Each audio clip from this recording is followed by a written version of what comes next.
During wet seasons, most cities and rural areas alike receive plenty of water, which often get wasted. And when the dry season sets in, they go to lack again. The situation is even made more complicated by the current global challenge, climate change, leading into increase in temperature and resultant decrease in water levels for most surface and underground water sources.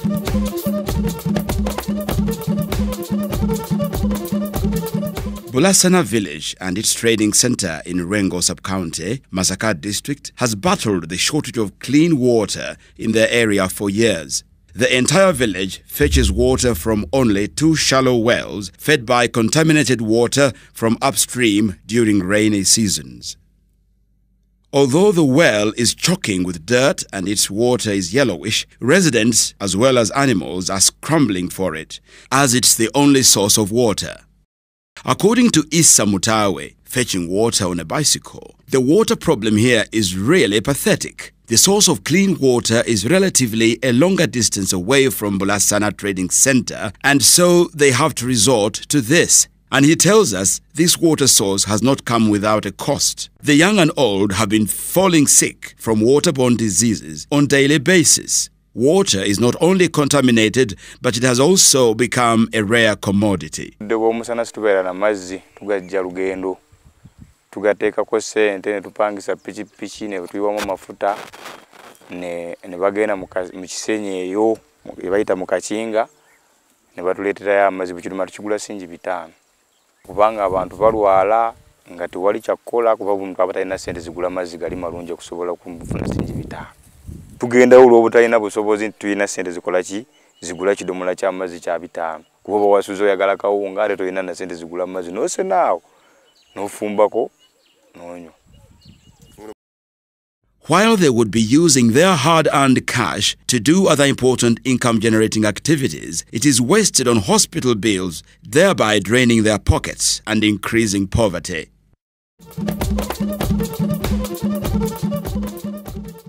While they appreciate the lack of water in the area, there is an understanding now through the Environment Concern Organization, TECO, that human activities are to blame for the water shortage. TECO has made it clear that protecting water catchment areas and reforestation would remove this problem in the long run. It's not uncommon to hear people in Rengo relating the lack of water and resultant poverty to the indiscriminate cutting of trees for timber, firewood and charcoal. This well, from which Hadija Nampija is fetching water, is referred to as Ilumirabana, meaning a well that swallows children, a name it got after a child allegedly drowned here. As dirty as it looks, she uses it for cooking and drinking. With this kind of water, it's almost miraculous that some people are still surviving under such conditions. Ebbula ly'amazzi lintawanya olw'okuba nti nemerwa emirimu gy'okkola ng'ogenda okwerimirako nenkera ate ku luzzi ogenda ogasako eyeewala. Nembira nga nkeera mu mazzi ati bwe nandikoledde abaana bange nembira ate nga nkeera mu mazzi ga nkuba ga bidiba kubiteekawo nti olw'okuba tetuyina ne tumala gateekawo.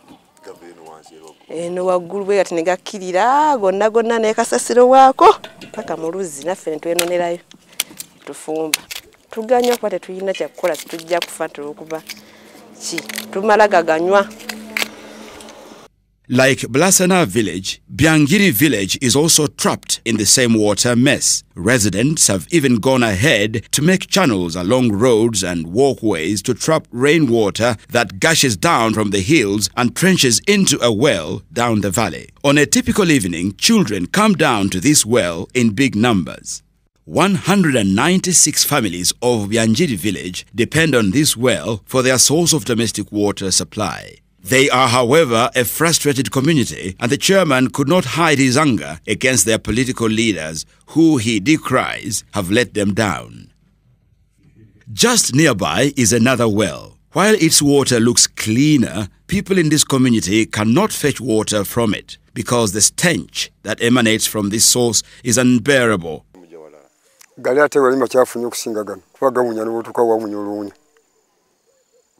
Ngeri jambi subi omoni gabera mu atawali omuna makuba abasomuka nga bayitamu era sengoze mutuntu wansanza abana nga basana banyo n'abava kusomera ino bayitira wano osanga basana ebikopo byabwe nga banywa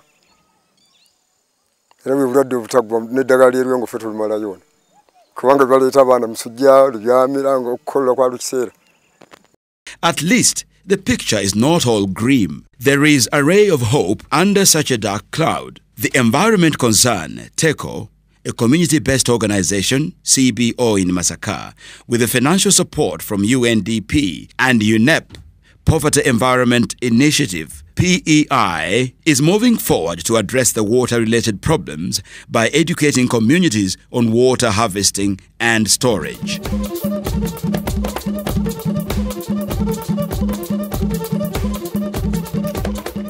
The project, implemented by government of Uganda through NEMA, has also initiated low-cost, simple-to-deploy and maintain water harvesting techniques intended to enhance the community's drinking water supplies and small agricultural production. This underground water harvesting tank has brought relief to Kibona village and most especially the families neighboring this widow, Mrs. Fulgencio Najemba. But just how does it work? Rainwater is collected from the roof of her house and channeled to an underground tank capable of serving an entire village for months in a dry spell. A wire mesh fence has been constructed around the tank to ensure safety of children. A simple but highly effective water pump is used to pump water from underground. The mechanism involves pedaling this pump and in the process water gushes out. Nali ensena amazzi ku luzzi nga ga bidiba nga ebinnya tusima bisime nga mutusena amazzi. Naye nenfuna omukisa abannema ne bansimira oluzzi wano mu maka gange ag'omugenzi Matayo Senkindu. Naye nga amazzi ago sikakozesa nze nzekka, tukakozesa ebyalo bimeka bisatu. Nga amazzi ago gabeera amatono, nsigala okuwa bannange amazzi ag'okunywa nga amalala tugasena eri ku bidaba byaffe. Naye nga amazzi ag'okunywa amayonjo tugafuna awo.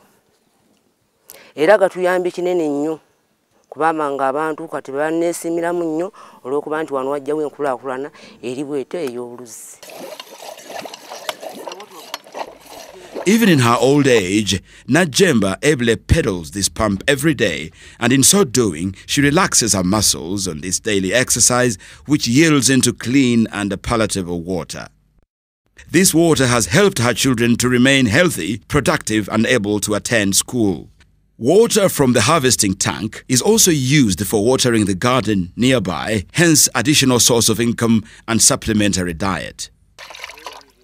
There is an increased hope that other people within the community will eventually learn the new water harvesting techniques from TECO and replicate it in their homes. Well, it's time to find out how all this is actually happening on the ground, and so we head out to visit another family in Rengo sub-county in Masaka district. Our next stop is the home of Mr. and Mrs. Ruwoza in Kito village, where we are welcomed by Mrs. Jan Ruwoza. We follow our host into the grass-thatched house that serves as protection for her underground water tank. She explains how she puts this tank together. Nakitandika okukyegomba nga mpulira nga waliyo emisomo gibeera mu bitongole buli wamu kale nga tugenda ngenda neneegattako mu misomo naye oluvannyuma ennyo nagendako mu misomo yo Masaka Kaswa biki ebyo naye nga tigimpangula naye nenfuna omusomo ogwali ogwa TECO kale gwanjagazisa okulaba nti gunjija mu kizibu ekyo kubanga nagenda n'ennambula ku nzizi ze bakoze nenzeegomba olumu nalulabako kibona nalulabako kitabyama eyo nga kale abatteko bazikoze neneegomba neŋŋamba naffe ketuddeyo nkitwale awaka oba nange kyali nnyamba tutandika mpola mpola naffe ne tusima olw'obusobozi bwaffe era ne tukikola tuteekamu ettundubaali eryo nga bwe tuteekako ennyumba okwekuumisa engeri y'abaana bayinza okugwamu n'ebintu ebijja okugwamu. This tank has a capacity of 3,000 litres and it cost the Luwoza family 100,000 shillings, roughly $50 to install it. The Alwoza family is among those that have learnt of the technique from Teko and replicated it in their home.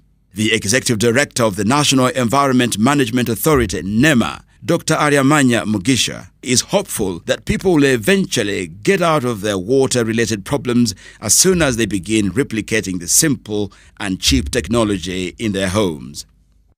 Once you have an activity on the ground where people are able to see good results, with time they will be able to replicate.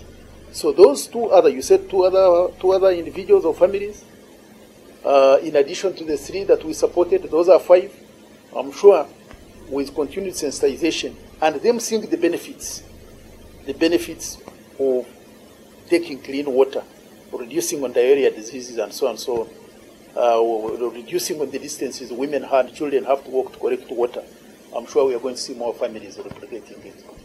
By the way, that area is a water-stressed area. Masaka is not alone in the water crisis. Kayunga is also one area that is water-stressed. Take, for example, these children at a broken borehole, the only source of water in the village. Luckily for them, it could be broken, but they can still get water by improvising a mechanism. This toddler is battling with thirst. It comes here under the scorching sun to get water for drinking. As the young struggle with the system to get water, one can only wonder what the people are going through.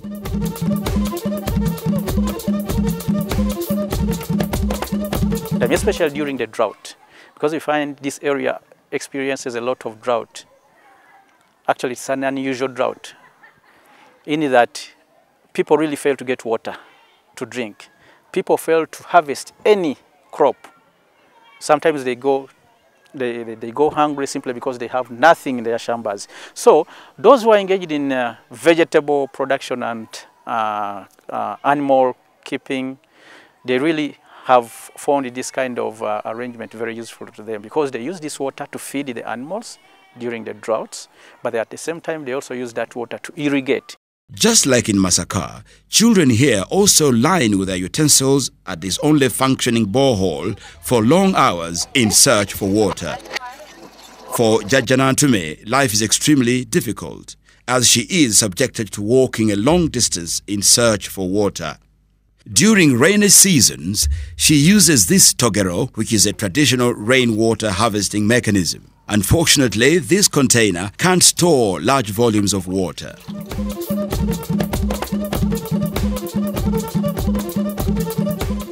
Like the other community-based organization, Nsona Development Association, based in Kayunga Sub-County, Kayunga District is also addressing the problem by teaching their fellow community members on how to enhance their drinking water supplies by trapping every drop of water whenever it rains. This community has gone even further by training communities on how to construct dams that fill up from runoff water on the ground. Each of these dams can hold a capacity of between 5 to 20,000 litres. Depending on the size and usage, these dams can hold water for several months. Here is a simple drama reflecting life in a household, offering an eye-opener to people in the audience on how to get clean drinking water.